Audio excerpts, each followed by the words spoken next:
আচ্ছা, তাহলে বিষয়টা হচ্ছে যে আমরা আজকে পড়বো তোমাদের বেসিক ইলেকট্রনিক্সের লেসন 5 ডিসি পাওয়ার সাপ্লাই। তো ডিসি পাওয়ার সাপ্লাই বলতে আসলে আমরা কি বুঝি এই জিনিসটা। ডিসি মানে হচ্ছে আমরা তো বুঝি যে ডাইরেক্ট কারেন্ট, অর্থাৎ কোন একটা সোর্সে কিছু চার্জ সংযুক্ত করা আছে, সেটা ডাইরেক্ট সাপ্লাই দেওয়া হয়, যেরকম আমরা ফোনের ব্যাটারি থেকে যে চার্জটা পাই, তাই তো। এখন আসো এই ডিসি পাওয়ার সাপ্লাই পড়তে গেলে আমাদের যে কোনো সার্কিট কার্যক্ষম করতে গেলে পাওয়ার সাপ্লাইয়ের অবশ্যই প্রয়োজন আছে। যে কোনো সার্কিট আমাদের কার্যক্ষম করতে গেলে পাওয়ার সাপ্লাইয়ের অবশ্যই প্রয়োজন আছে। এই যে পাওয়ার সাপ্লাইটা আমরা দিচ্ছি, এই পাওয়ার সাপ্লাইটা আসলে আমাদের যে কাজে ব্যবহৃত হবে সেটা হচ্ছে তোমার যে কোনো একটা সার্কিটকে কার্যক্ষম করার জন্য, ঠিক আছে। এখন আসো এই পাওয়ার সাপ্লাইটা, এই ডিসি পাওয়ার সাপ্লাইটা আসলে কয় রকমের হয় সেইটা দেখি। এই পাওয়ার সাপ্লাইটা আসলে দুই রকমের হয়। কিরকম দুই রকম? প্রথমত একটা হচ্ছে রেগুলেটেড ডিসি পাওয়ার সাপ্লাই, আর একটা হচ্ছে unregulated DC power supply. Regulated DC power সাপ্লাইটা আসলে কি, এর ভিতরে বেশ কিছু হচ্ছে সার্কিট কম্পোনেন্ট থাকে, যার কারণে আমরা যদি বাইরে থেকে, যেরকম আমাদের এই যে এখন আলো জ্বলছে, ফ্যান চলছে, বাট আমাদের আউটপুট লাইন থেকে যে কারেন্টটা আসছে, অর্থাৎ পিলার থেকে যে কারেন্টটা আসছে, এই ভোল্টেজটা কিন্তু আপ ডাউন হচ্ছে। আপ ডাউন বলতে কি, কোনো সময় দেখা যাচ্ছে 210 আসছে, তো কোনো সময় 180 আসছে, কোনো সময় 190 আসছে, এরকম ভোল্টেজ আসছে। বাট আমাদের ফ্যান যে ঘুরছে, আমাদের লাইট যে জ্বলছে, এটার কিন্তু আপ ডাউন হচ্ছে না। এর কারণটা কি? এর ভিতরে বেশ কিছু মেকানিজম আছে। সেই মেকানিজমটা, অর্থাৎ আমরা যদি সোজা বাংলায় বলি যে ইনপুটে তোমার যদি সাপ্লাইয়ে তোমার কারেন্ট ভ্যারি করে, তাও যদি আউটপুটে ভ্যারি না করে, সেটা হচ্ছে রেগুলেটেড পাওয়ার সাপ্লাই। এবং যদি তোমার ইনপুটের তোমার হচ্ছে পাওয়ার সাপ্লাইয়ের সাথে আউটপুটের পাওয়ার সাপ্লাইটা ভ্যারি করে, তখন সেটা হয়ে যায় আনরেগুলেটেড পাওয়ার সাপ্লাই। তো এগুলা লেস ইম্পর্টেন্ট, এগুলা পরীক্ষায় আসে না, বা আমাদের এই ক্ষেত্রে জানারও প্রয়োজন নেই, যার কারণে এটা নিয়ে ডিপলি আলোচনায় যাচ্ছি না। আমরা একটা গ্ল্যান্সে জেনে রাখলে হবে যে যখন ইনপুটে যে কারেন্টটি দিই না কেন, আউটপুটে কারেন্ট স্থির থাকবে, সেটা হচ্ছে রেগুলেটেড পাওয়ার সাপ্লাই। আর ইনপুটে ভ্যারিয়েশনের সাথে সাথে আউটপুটেও ভ্যারিয়েশন হবে, এটা হচ্ছে আনরেগুলেটেড পাওয়ার সাপ্লাই। তাহলে এই দুইটা বুঝতে কি কারো অসুবিধা আছে? আচ্ছা, এখন আসো তাইলে আমাদের এখানে মূলত যে আলোচনার বিষয় সেটা হচ্ছে রেগুলেটেড ডিসি পাওয়ার সাপ্লাই এর block diagram. Most important question, প্রায় প্রত্যেকবার পরীক্ষায় আসে। তো দেখো, যদি আমার এই কোনো পরীক্ষায় এই প্রশ্নটা আসে, সেক্ষেত্রে আমরা যে কাজটা করব, প্রথমে আমাদের ডায়াগ্রামটা অঙ্কন করে নিতে হবে। তো আমি আগে ডায়াগ্রামটা একটু অঙ্কন করে নিই।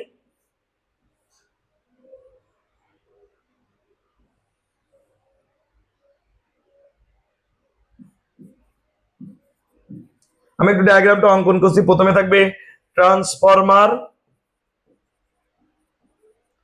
তারপরে থাকবে রেকটিফায়ার, তারপরে থাকবে হচ্ছে ফিল্টার,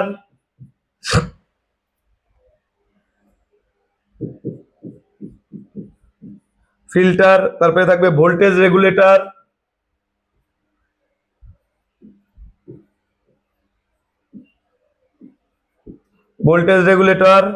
তারপরে থাকবে ভোল্টেজ ডিভাইডার,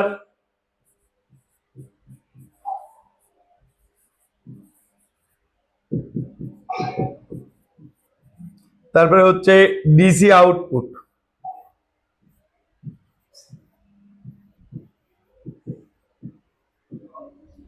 আচ্ছা, তো এখন দেখো বিষয় হচ্ছে যে এই যে জিনিসটা আমরা যদি একটু তুলনা করি, আমি একটু এগুলো একটু ডায়াগ্রাম দিয়ে এঁকে দিই।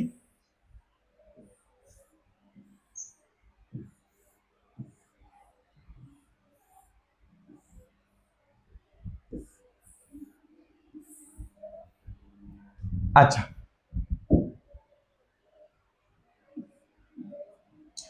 আমরা একটার সাথে আরেকটা কানেক্ট করে দিচ্ছি।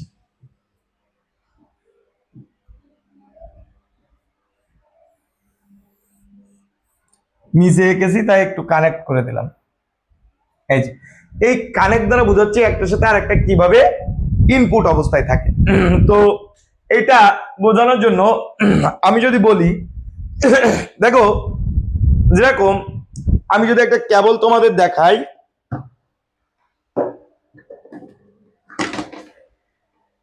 আমার হাতে একটা কেবল আছে, এই যে কেবলটা, আরো একটা কেবল দেখাচ্ছি তোমাদের।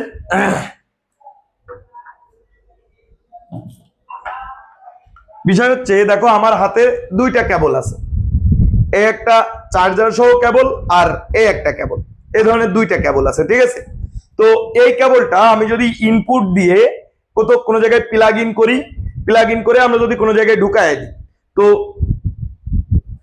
এটাকে ঘাড়ের পরে রাখি, এই যে কোনো জায়গায় এভাবে ঢুকায় দিই, তাইলে কিন্তু আমরা এটাই এসি ঢুকাচ্ছি, এসি পাবো। অর্থাৎ এই প্রান্তে কারেন্ট দিয়ে যদি আমরা এইভাবে জায়গায় কোথাও প্লাগ ইন করি, অথবা তুমি হাত দিলে কিন্তু শর্ট করবে।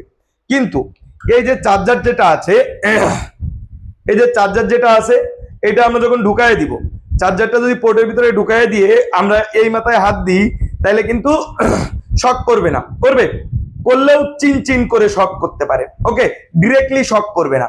কেন শক করবে না? তার কারণ হচ্ছে এখানে আমরা ইনপুট দিচ্ছি এসি, আউটপুটে পাচ্ছি ডিসি, কিন্তু এই জায়গায় যদি আমরা ইনপুট দিচ্ছি এসি, তো আউটপুটেও পাচ্ছি এসি। তো এসি কারেন্ট আমাদের কি করে, আসলে শক করে, কিন্তু ডিসি কারেন্ট শক করে না। এখন ডিসি কারেন্ট শক করে না, এটা সম্পূর্ণ ভুল কথা, শক করে কিন্তু সেটার পরিমাণ খুবই কম।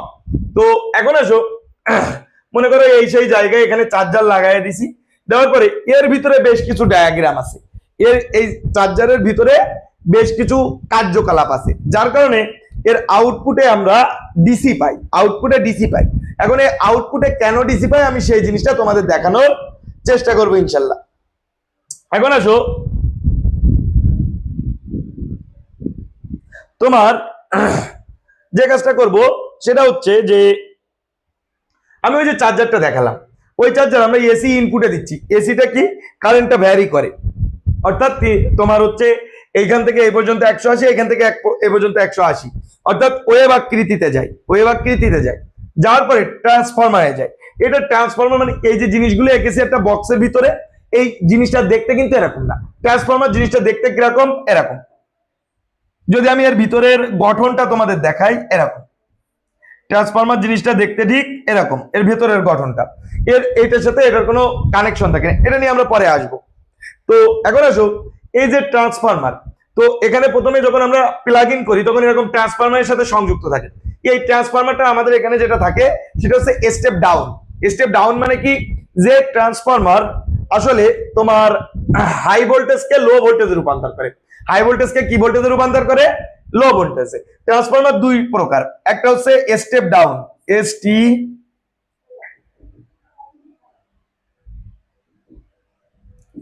STEP, স্টেপ ডাউন,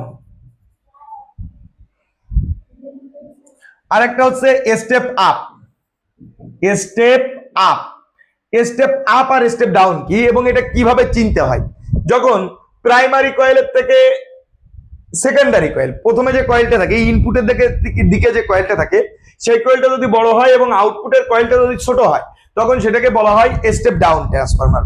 আর যদি কখনো ইনপুটের কয়েল ছোট এবং আউটপুটের কয়েল বড় হয়, তখন সেটাকে বলা হয় স্টেপ আপ, অর্থাৎ এই ছোট ভোল্টেজকে বড় ভোল্টেজে রূপান্তর করে। বুঝাইতে পারলাম কিনা? Step up step down transformer কি বুঝেছো সবাই? একটু কাইন্ডলি রিপ্লে করবা। আচ্ছা, এখন আসো, আমরা যে কাজটা করব সেটা হচ্ছে যে প্রথমে আমরা এই প্লাগ ইন করলে প্রথমে ট্রান্সফরমারে যাই, স্টেপ ডাউন ট্রান্সফরমারে যাই, মানে এটা আমাদের কি পরীক্ষার প্রশ্নে আসবে যে একটি রেগুলেটেড ডিসি পাওয়ার সাপ্লাইয়ের ব্লক ডায়াগ্রাম অঙ্কন করে এর কার্যপ্রণালী বর্ণনা করো। তো আমরা প্রথমে হচ্ছে এইভাবে ব্লক ডায়াগ্রামটা অঙ্কন করব। অঙ্কন করার পরে প্রত্যেকটার কার্যপ্রণালী ঠিক আমি যেভাবে বলছি সেভাবে লিখে দিলে হয়ে যাবে। তো ব্লক ডায়াগ্রামের জন্য প্রথমে এসি ইনপুট ট্রান্সফরমারে যাবে, ট্রান্সফরমার থেকে রেকটিফায়ারে যাবে, রেকটিফায়ারের কাজটা কি, এসি সার্কিট মানে এসি সাপ্লাইকে ডিসি সাপ্লাইতে রূপান্তর করা। কি করা? এসি সাপ্লাইকে ডিসি সাপ্লাইতে রূপান্তর করা। এরপরে আসো এখান থেকে ফিল্টারে যাবে। ফিল্টার জিনিসটা কি? ফিল্টার জিনিস হচ্ছে, তোমরা যদি দেখতে চাও একটু দেখাই, আমি একটু গুগলে সার্চ করে তোমাদের দেখাচ্ছি যে সার্কিট ফিল্টার,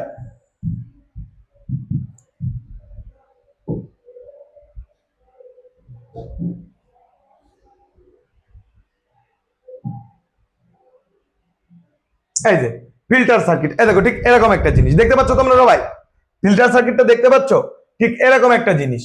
তো এই যে ফিল্টার সার্কিট এটা কি করে আসলে তোমার যে এখানে আমরা যে জিনিসটা এঁকেছি এই দেখো, এই যে ফিল্টার সার্কিটটার কাজ কি, এই রেকটিফায়ার কি, এই রেকটিফায়ার থেকে যে ডিসি কারেন্ট যে এসি কারেন্টে রূপান্তরিত হয়। তো এই যে ডিসি কারেন্ট এখান থেকে কি হয়, এখানে ঢোকে ডিসি আর এইখানে বের হয় এসি, সরি উল্টে গেল, এখানে ঢোকে এসি, এই পাশে বের হয় ডিসি।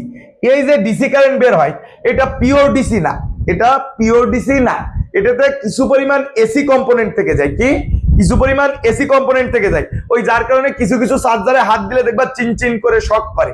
এই এসি কম্পোনেন্টকে এই ফিল্টার কি করে, পূর্ণরূপে তোমার ফিল্টারিং করে পিওর ডিসি তে রূপান্তর করে, পিওর ডিসি।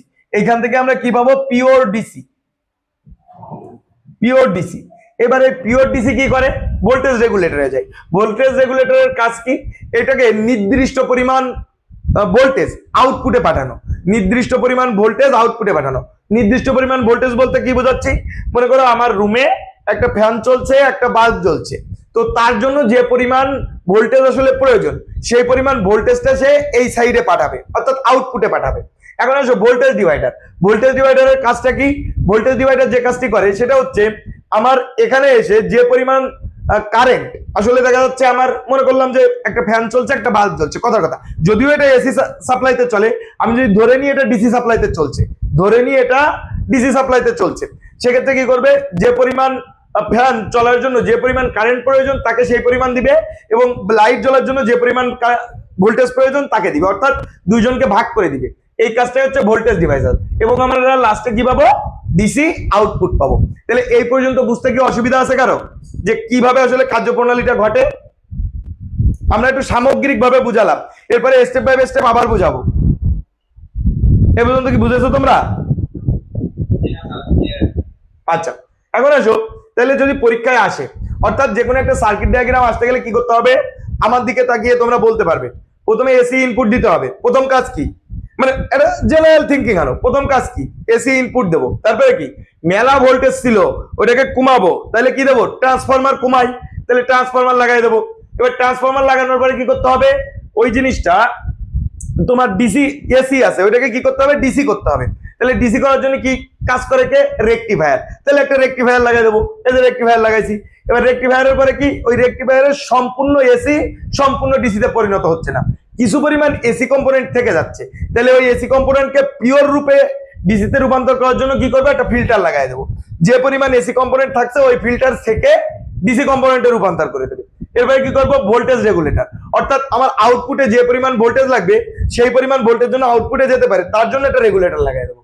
তারপরে কি করবো, ভোল্টেজ ডিভাইডার, অর্থাৎ যার যার জন্য যে পরিমাণ ভোল্টেজ লাগবে তাকে সেই পরিমাণ দিয়ে দেবো। ওকে, এখন সেটার বর্ণনা দিই। বর্ণনা কি, প্রথমে হচ্ছে ডিসি সাপ্লাই হচ্ছে, সরি, এসি সাপ্লাই হচ্ছে আমরা সেই সোর্স, যে সোর্স প্রথমে ডায়াগ্রাম এঁকে তারপরে লিখবো এসি সাপ্লাই, লিখবো যখন কোনো সোর্স থেকে আমরা কি ইনপুট সংগ্রহ করি সেটাকে বলা হয় এসি সাপ্লাই। এরপরে কি, ট্রান্সফরমার, তার ট্রান্সফরমারের ক্ষেত্রে কি লিখবো, যে ট্রান্সফরমার এসি সাপ্লাইকে তোমার কি এই সার্কিটে সাধারণত স্টেপ ডাউন ট্রান্সফরমার ব্যবহার করা হয়। এই ট্রান্সফরমার কি করে, সাধারণত হাই ভোল্টেজের এসি সাপ্লাইকে লো ভোল্টেজের এসি সাপ্লাই রূপান্তর করে, ব্যাস শেষ। এরপরে আসো কি করবো, রেকটিফায়ার কি, যে তোমার আমাদের যে প্রাপ্ত ট্রান্সফরমার থেকে প্রাপ্ত তোমার কি অল্টারনেটিভ কারেন্ট বা এসি কারেন্টকে ডিসি কারেন্টে রূপান্তর করে, গেল। এরপরে ফিল্টার কি, আমরা রেকটিফায়ার থেকে যে পরিমাণের আউটপুটে যে পরিমাণ ডিসি পাই, এই ডিসি সম্পূর্ণ পিওর ডিসি নয়, এতে কিছু পরিমাণ এসি কম্পোনেন্ট বিদ্যমান থাকে, ওই এসি কম্পোনেন্টকে পিওর ডিসিতে রূপান্তর করতে ফিল্টার ব্যবহার করা হয়। এরপরে আসো কি, ভোল্টেজ রেগুলেটরে কি বলবো, যে আমাদের এই ভোল্টেজ রেগুলেটরের কাজ হচ্ছে আমরা ফিল্টার থেকে প্রাপ্ত ডিসি কে আসলে নির্দিষ্ট পরিমাণে সার্কিটের বিভিন্ন অংশে ভাগ করাই হচ্ছে ভোল্টেজ রেগুলেটরের কাজ। এরপর কি, voltage divider AC voltage regulator থেকে প্রাপ্ত ডিসি কম্পোনেন্ট সমূহ ভোল্টেজ ডিভাইডারের মাধ্যমে নির্দিষ্ট সার্কিটে প্রবাহিত হয়, এবং কি আমরা আউটপুটে পিওর ডিসি পাই। ব্যাস, লিখতে পারবো না এভাবে? জাকির হোসেন বলো।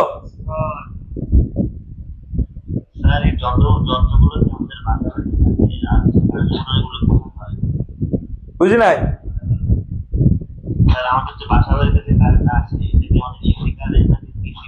এটা এসি কারেন্ট। এই যে ডায়াগ্রাম আঁকালাম, এর ডায়াগ্রাম আঁকাইছি এর। জি জি জি, এই চার্জারটা খুলবা, খুলে দেখবা। যদিও আমি খুলতে পারবো না, আমার এই চার্জারটার দামই 6,000 টাকা। তার মানে তোমাদের 6 জনের আমি কোর্সে ভর্তি করাতে পারবো, যার কারণে এই চার্জার খোলা সম্ভব না। আচ্ছা, এরপরে আসো, ইনশাল্লাহ আমাদের আস্তে আস্তে আমরা ল্যাবের কাজের দিকে আগাচ্ছি। নেক্সট সেমিস্টার থেকে আমরা চেষ্টা করবো সার্ভেটের মানে সাবজেক্টের যেগুলো হচ্ছে তোমার প্র্যাকটিক্যালি দেখানো সম্ভব ক্লাসে, আমরা সেগুলো প্র্যাকটিক্যালি ক্লাসে দেখাবো ইনশাল্লাহ নেক্সট সেমিস্টার থেকে। দেখা যাক কত দূর আগানো যায়। হ্যাঁ,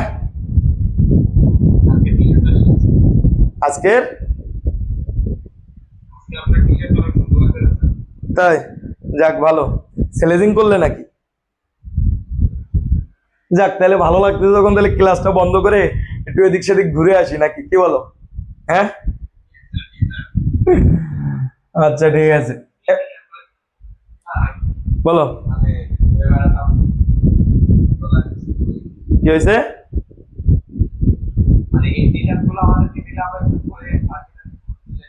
বিষয় হচ্ছে যে বাবা, মানে এই বাজেটের ভিতরে পসিবল হয় না আসলে।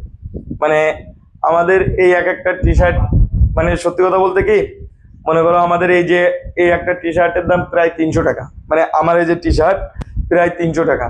এখন তোমাদের মনে করো যে আমরা তো কোর্সে কমে লঞ্চ করছি, এখন যদি আমাদের দেখা যাচ্ছে পার স্টুডেন্ট কস্টিং বাদ দিয়ে কোনো টাকাই থাকে না, আরো আমার কোচিং থেকে যে আর্নিং আসে, মানে আমার অফলাইন কোচিং থেকে যে আর্নিং আসে, সেই আর্নিং হলো তোমাদের পিছনে আমি ভর্তুকি দিচ্ছি বর্তমানে। কি বলেছি বুঝতে পারিস? মানে আমার টোটাল, হ্যাঁ জানি, হিসাব নাই, 300-400 হবে। হ্যাঁ, আমি যশোর পলিটেকনিকের গেস্ট টিচার হিসেবে ছিলাম, এই বছরখানি হলো আমি চলে আসছি আর কি। জাকির কি বলবো বলো? কি হয়েছে?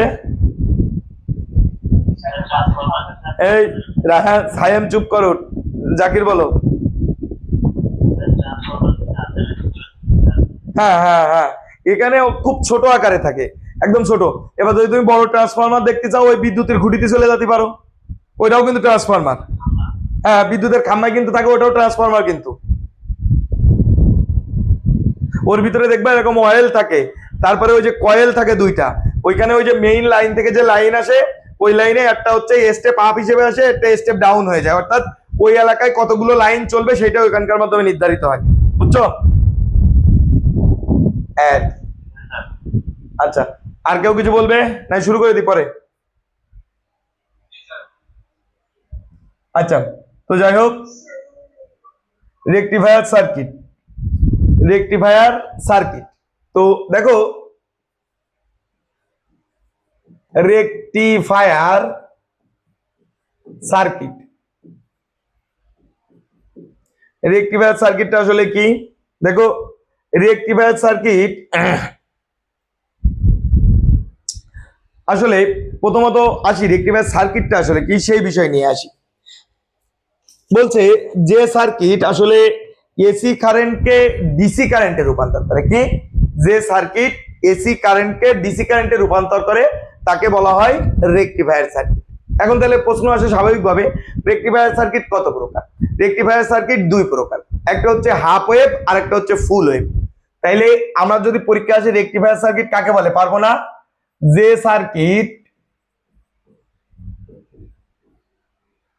তোমার কি, যে সার্কিট কি করে, এসি সাপ্লাইকে ডিসিতে রূপান্তর করে, ডিসিতে রূপান্তর করে, তাকে রেকটিফায়ার সার্কিট বলে। রেকটিফায়ার সার্কিট কয় প্রকার? দুই প্রকার। দুই প্রকার, কি কি? দুই প্রকার। এক নম্বর হাফ ওয়েভ, হাফ ওয়েভ। আচ্ছা, আমি ভাবছিলাম এটা দুইটা, কথা হইলো না, আমি ভাবছিলাম এটা এই অধ্যায়টা 2টা ক্লাস নিব, হবে না, আমার এই অধ্যায়টা 3 থেকে 4টা ক্লাস নিতে হবে। তার কারণ কি, আমি আজকে যদি তোমাদের 2-3টা সার্কিট বুঝাই দিই মাথায় থাকবে না কিচ্ছু। আজকে হাফ ওয়েভ দিয়ে শেষ করব, আগামী দিন ফুল ওয়েভে যাব। একটা হচ্ছে হাফ ওয়েভ, 2 নম্বর হচ্ছে ফুল ওয়েভ।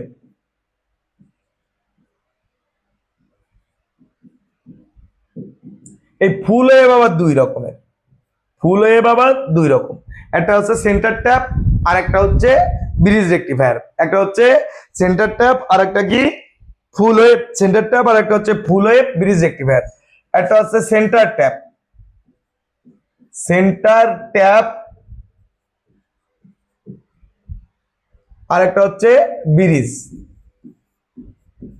তো এই দুইটা নিয়ে আমরা নেক্সট ক্লাসে আলোচনা করব। Full wave and centre tap নিয়ে, ফুল ওয়েভের যে সেন্টার ট্যাপ আর ব্রিজ রেকটিফায়ার আছে, এই দুইটা নিয়ে আমরা নেক্সট ক্লাসে আলোচনা করব। আজকে শুধুমাত্র হাফ ওয়েভ নিয়ে আলোচনা করব, ঠিক আছে? তো দেখো, হাফ ওয়েভ নিয়ে যদি আমরা আলোচনা করতে চাই সেটা কিভাবে করব দেখি।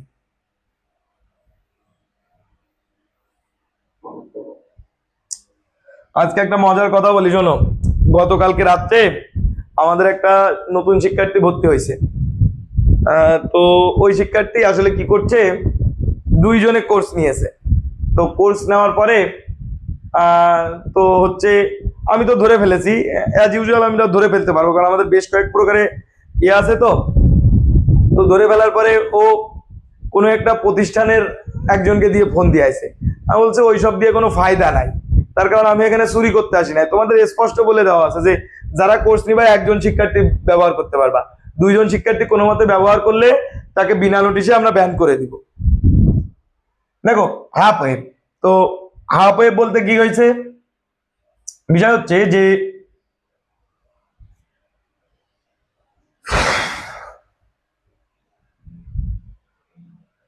আমরা প্রথমে একটা এসি ইনপুট নিচ্ছি। আমরা এই পাশে একটা এসি ইনপুট নিলাম, নেওয়ার পরে আমরা একটা স্টেপ ডাউন ট্রান্সফরমার দিলাম।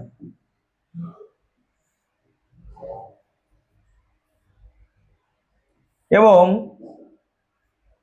এখানে একটা ডায়োড লাগাই দিলাম, জিনার ডায়োড। দেওয়ার পরে আমরা ডিরেক্টলি আউটপুটে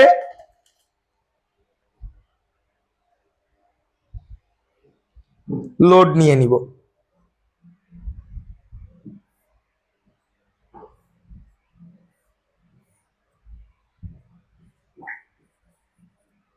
এটা হচ্ছে ডায়োড, এটা হচ্ছে half wave step down transformer, step down. আচ্ছা, এটা হচ্ছে পজিটিভ, এইটা নেগেটিভ। তাইলে হাফ ওয়েভ পরীক্ষার প্রশ্নে এরকম আসতে পারে যে একটি হাফ ওয়েভ ট্রান্সফরমারের চিত্র অঙ্কন করো, এর গঠন প্রণালী ও বায়াসিং ব্যাখ্যা করো, এ ধরনের প্রশ্ন আসতে পারে। তো আমরা প্রথমে চিত্র অঙ্কন করব এবং চিত্রের যে অঙ্কন প্রণালী সেইটা লিখব। অঙ্কন প্রণালীটা কি, যে প্রথমে আমরা এসি ইনপুট নিই, তারপরে তার সাথে প্যারালালে একটা স্টেপ ডাউন ট্রান্সফরমার যুক্ত করি এবং এর সাথে কি সিরিজে একটা ডায়োড ডি যুক্ত করি এবং তার প্যারালালে একটি লোড যুক্ত করি। আমার কথা অনুযায়ী কি লেখা যাবে না? বুঝতে অসুবিধা আছে? গঠন প্রণালী কি বুঝতে পেরেছো?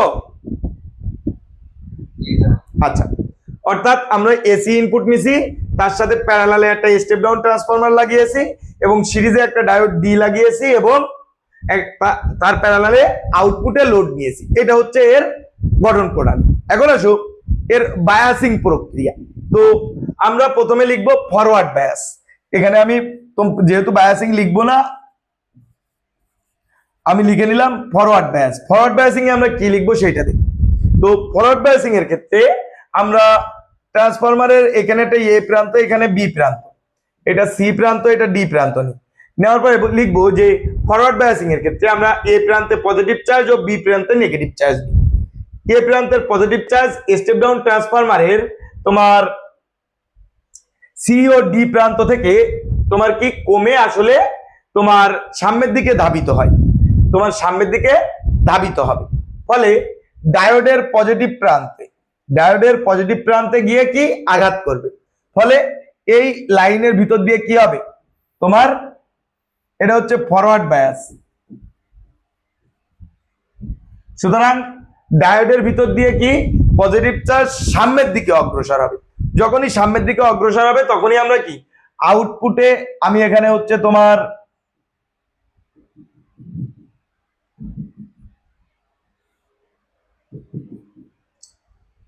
পজিটিভ সাইকেলে আমরা কি আউটপুটে লোডে তোমার কি পাবো, লোড পেয়ে যাব এই। কিন্তু যখন সাইকেলটা নেগেটিভ হবে, এটা আমরা পজিটিভে লোড পাইছি। এবং রিভার্স বায়াসিং এর ক্ষেত্রে কি হবে, রিভার্স বায়াসিং এর ক্ষেত্রে দেখো কোনো প্রকার ডায়োড নেই, সুতরাং আমরা আউটপুটে কোনো প্রকার লোড পাবো না। আবার পুনরায় যদি যাই, অর্থাৎ এটা হচ্ছে ফার্স্ট স্টেপে লোড পাইছি, সেকেন্ড স্টেপে গিয়ে কোথায় লোড পাবো, এই জায়গায় গিয়ে, এইখানে গিয়ে লোড পাবো। অর্থাৎ পজিটিভ সাইকেলে আমরা লোড পাবো, কিন্তু নেগেটিভ সাইকেলে গিয়ে কিন্তু কোনো প্রকার লোড পাবো না। বোঝা গেল ফরওয়ার্ড বায়াসিং? এটার ফরওয়ার্ড বায়াসিং কি বুঝতে পেরেছো? বায়াস মানে কি, এই জিনিসটা নিয়ে কিন্তু আমরা আগে বেশ আলোচনা করেছি। বায়াস মানে কি বলো দিন, বায়াস মানে কি এটা বলতে হবে আগে। বায়াসিং বলতে কি বোঝায় বলতে পারবে কেউ? বলো।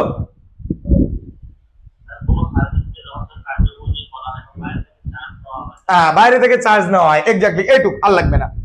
বাইরে থেকে চার্জ নেওয়া হয়, বাইরে থেকে কি চার্জ নিয়েছি, পজিটিভ চার্জ। তাহলে পজিটিভ চার্জ গিয়ে যখন পজিটিভ চার্জে ধাক্কা দেবে তখন কি হবে, কন্ডাকশনে যাবে না, যাবে কিনা? এই পজিটিভ চার্জ গিয়ে যখন পজিটিভ চার্জ, মনে করো এখানে খানিকটা পজিটিভ চার্জ রয়েছে, এই যে এই জায়গায় খানিকটা পজিটিভ চার্জ রয়েছে, এই পজিটিভ চার্জ গিয়ে একে ধাক্কা দিল, তখন এ কি সামনের দিকে চলে যাবে না, এ কি সামনের দিকে চলে যাবে, ফলে কি আমরা আউটপুটে কি লোড পাবো। তাহলে ফরওয়ার্ড বায়াসিং এ কি আমরা হাফ সাইকেলে কি পাচ্ছি, লোড পাচ্ছি না, পাবো কিনা? এখন আসো, যদি আমরা জিনিসটা উল্টায় দিই, যদি আমরা এ প্রান্তে নেগেটিভ চার্জ আর বি প্রান্তে পজিটিভ চার্জ, তো এ প্রান্তে নেগেটিভ চার্জ এখানে সি ও ডি প্রান্তে তোমার স্টেপ আপ থেকে স্টেপ ডাউনে রূপান্তর হয়ে যাবে। এবং এইখানে ডায়োডের কি প্রান্ত আছে, পজিটিভ প্রান্ত। এই পজিটিভ প্রান্ত আর নেগেটিভ প্রান্ত কি সার্কিট সম্পন্ন করে ফেলবে, ফলে সামনের দিকে লোড যাবে না, লোড যাবে সামনের দিকে, লোড যাবে না, ফলে আমরা হচ্ছে নেগেটিভ হাফ সাইকেলে কোনো প্রকার কারেন্ট পাবো না, নেগেটিভ হাফ সাইকেলে কোনো প্রকার কারেন্ট পাবো না। বুঝতে পারলাম বিষয়টা? এই জন্যই আগে দেখো, এই চার্জারের পিন তুমি এইভাবে ঢুকাও অথবা এটা ঘুরায়ে এইভাবে ঢুকাও, যে কোনো ভাবে ঢুকালে কি ফোনে চার্জ নেয়, যে কোনো ভাবে ঢুকালে কি ফোনে চার্জ নেয় না। কিন্তু আগের কালের ওই যে সমস্ত বাটন মোবাইল ছিল, ওর দেখবা চার্জারের যে ধরনগুলো ছিল, সেই ধরনগুলো কিন্তু ঠিক এরকম ভাবে দেওয়া ছিল, ঠিক এরকম ভাবে, যার কারণে কেউ যদি উল্টায় লাগাইতো, তাহলে উল্টায় লাগাইলে কিন্তু সেটা তোমার হচ্ছে ইয়ে হইতো না, যদি কেউ উল্টায় লাগাইতো এটা, সেক্ষেত্রে কিন্তু চার্জ নিত না, বুঝছো? কেউ যদি উল্টায় লাগাইতো সেক্ষেত্রে কোনো প্রকার চার্জ অ্যাকসেপ্ট করতো না। এখন পরবর্তীতে এখন অবস্থা যেসব চার্জার বের হয়েছে সবগুলোতেই তোমার ফুল ওয়েভ রেকটিফায়ার করা হয়, ফলে এই সবগুলোতে আসলে চার্জ নেয়।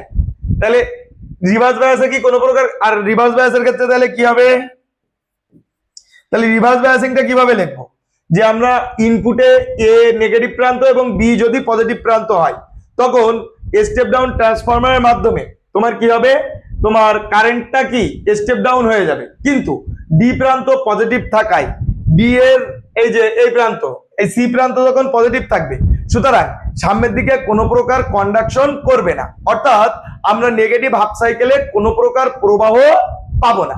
এটা হচ্ছে রিভার্স বায়াসিং। কি লিখতে পারা যাবে, পারবে লিখতে? কারো যদি কোনো প্রশ্ন থাকে করতে পারো। এটাই হচ্ছে আমাদের ফরওয়ার্ড বায়াসিং আর রিভার্স বায়াসিং। কারো কোথাও প্রশ্ন থাকলে যেটা করতে পারো।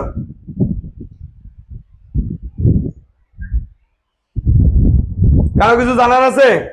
আমরা আজকের ক্লাসে এই পর্যন্ত রাখবো, তা না হলে নেক্সট ক্লাসে হচ্ছে ফুল ওয়েভ এট সেন্টার ট্যাপ করাবো। কেউ কিছু বলতে চাইলে বলতে পারো।